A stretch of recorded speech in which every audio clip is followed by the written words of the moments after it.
સુરતમાં છેલ્લા ઘણા સમયથી લોકોએ ગે ડેટિંગ એપ પરથી યુવકો સાથે છેતરપિંડી કરતા હોવાનું સામે આવી રહ્યું છે. ત્યારે વરાછા પોલીસ સ્ટેશનમાં પણ એક રત્ન કલાકારને ગ્રાઉન્ડર ગે ડેટિંગ એપથી ચેટિંગ કર્યા બાદ મીટિંગમાં કપડાં ઉતરાવીને ફોન લઈ લેવામાં આવ્યો હતો. ત્યારબાદ 1.80 લાખ પડાવી લેનારા બેને ઝડપી લેવામાં આવ્યા છે.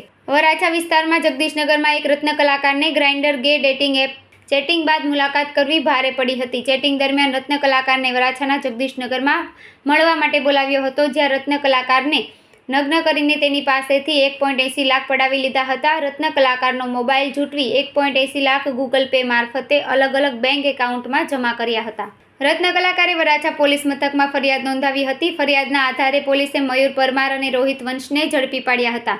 બંને આરોપીઓ પાસેથી 80,000 કબજે કરવામાં આવ્યા હતા, જ્યારે બાકીના રૂપિયા આરોપીઓ ખર્ચી નાખ્યા હોવાનું કહ્યું હતું.